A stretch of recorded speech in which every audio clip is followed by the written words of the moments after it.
So let me thank all those people here who have been watching the Hillary Clinton documentary. It has 161 views plus and counting. I want to thank everyone who's watching O.J. Simpson Made in America. It's 132 views and counting. I'm appreciative of that.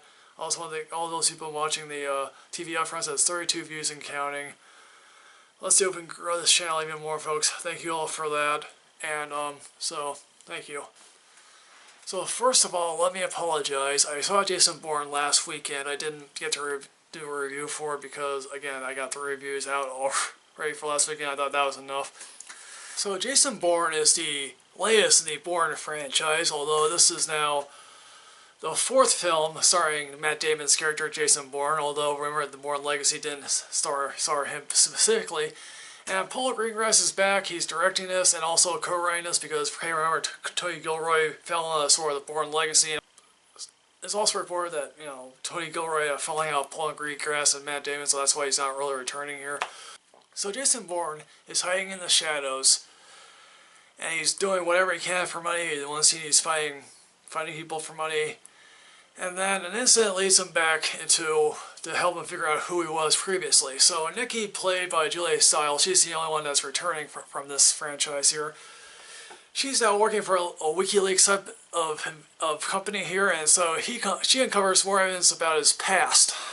Therefore, that leads her to seek out Bourne. So the CIA then comes to realize they're being hacked, and that the person they're hacking is Nikki, who is associated with Jason Bourne.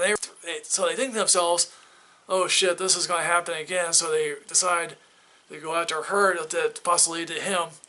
And so Nikki then finds Bourne in Athens, where there's a government protest going on. The CIA thinks, oh good, this is perfect cover for them.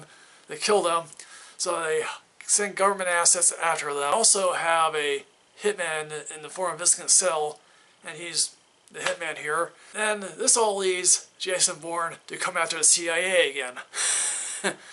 Considering that Laura Linney, Chris Cooper, Brian Cox, and Albert Finney are all gone this time around, two new people are recruited for the CIA here. One is Tommy Lee Jones, and he's the CIA director, and Alicia Vikander, who is a CIA analyst. So Alicia Vikander tries to persuade the Tommy Lee Jones CIA director to, why don't we just bring Bourne in and avoid any more bloodshed.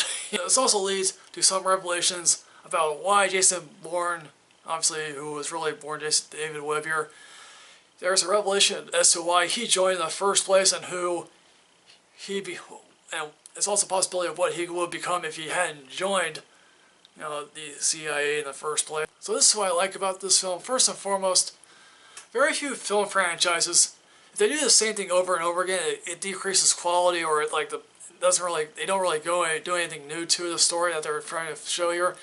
But here's the thing, but Bourne does the same similar story, but they do it well, and that's why I think I enjoy this story even more than although I think Bourne Ultimatum is probably the highlight of this franchise. This film really doesn't require Matt Damon to act a whole lot. It really is his muscle, his faces, his painted expressions, how he feels about having to know he has done all this stuff. Tommy Lee Jones gives a very Nixonian performance as a CIA director. He gives us a couple of lines of dialogue here about national security, which is interesting. But again, for me, I feel like he's in a morally gray zone. I know a lot of people will view him more as a more color, but I view him as a morally ambiguous character. So the Alicia Vikander character realizes, yeah, you've been up against Jason Bourne 3 other times, and the 3 other times you've lost, and again, what the result is going to be any different this time around? And again, I'm not a big Alicia Vikander fan, but I think here she's actually quite good. The final scene here is in Las Vegas, and there's a car chase along the streets of Las Vegas that's really interesting. There's also a final fight scene between the Jason Bourne and the hitman that's assigned to kill him, basically. And again, it's like there's always new ways to kill people in this film when you're going up against a hitman. Let me just say this, and I have no real negatives to say about this film, but there are 2 questions I sort of have about this film. First and foremost, whenever I see like the Fast and Furious films, or even these films that have constant car chases, I can't help but feel, where is the insurance payout? Or like, how would you feel if you were in this universe and your car got totaled or you almost got run over? I'm just curious because in Las Vegas, they're totaling cars or going into casinos. Loss of life could be evident here. We don't really know, but again, it's like, how would you honestly, how would you feel? I just feel like that'd be a wonderful question for this film to answer.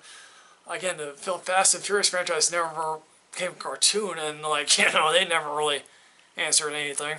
Also, this film also ends up with the possibility that it could be another film, and I can't help but feeling, dude, you've uncovered almost everything you wanted to know about your past, so why, again, what would there need to be, like another film? I'm not complaining. I would love to see another film, I just can't help but feel, okay, what's left to uncover about your memory? I'm just, again, it's a minor quibble here. So, folks, let me just say this. Jason Bourne is quite possibly the best film this summer, because I've seen a lot of films this summer, and none of them have really been all that exciting. So I'm giving this a rating of super awesome, hooray, because guess what? This is the best film this summer, as I keep repeating myself. Boy, I love this film. And also, what is your favorite Jason Bourne film? Please, in the comments, let me know. That'd be wonderful here. So, folks, what did you think about the Jason Bourne film? Did you happen to love this film? Did you happen to not really care for this film at all? Like, comment, subscribe, folks. Put the comments down in the below section here. And as always, enrich yourself with knowledge, because otherwise you're going to be left in the dark and possibly in a car chasing Las Vegas. And I'll see you next time.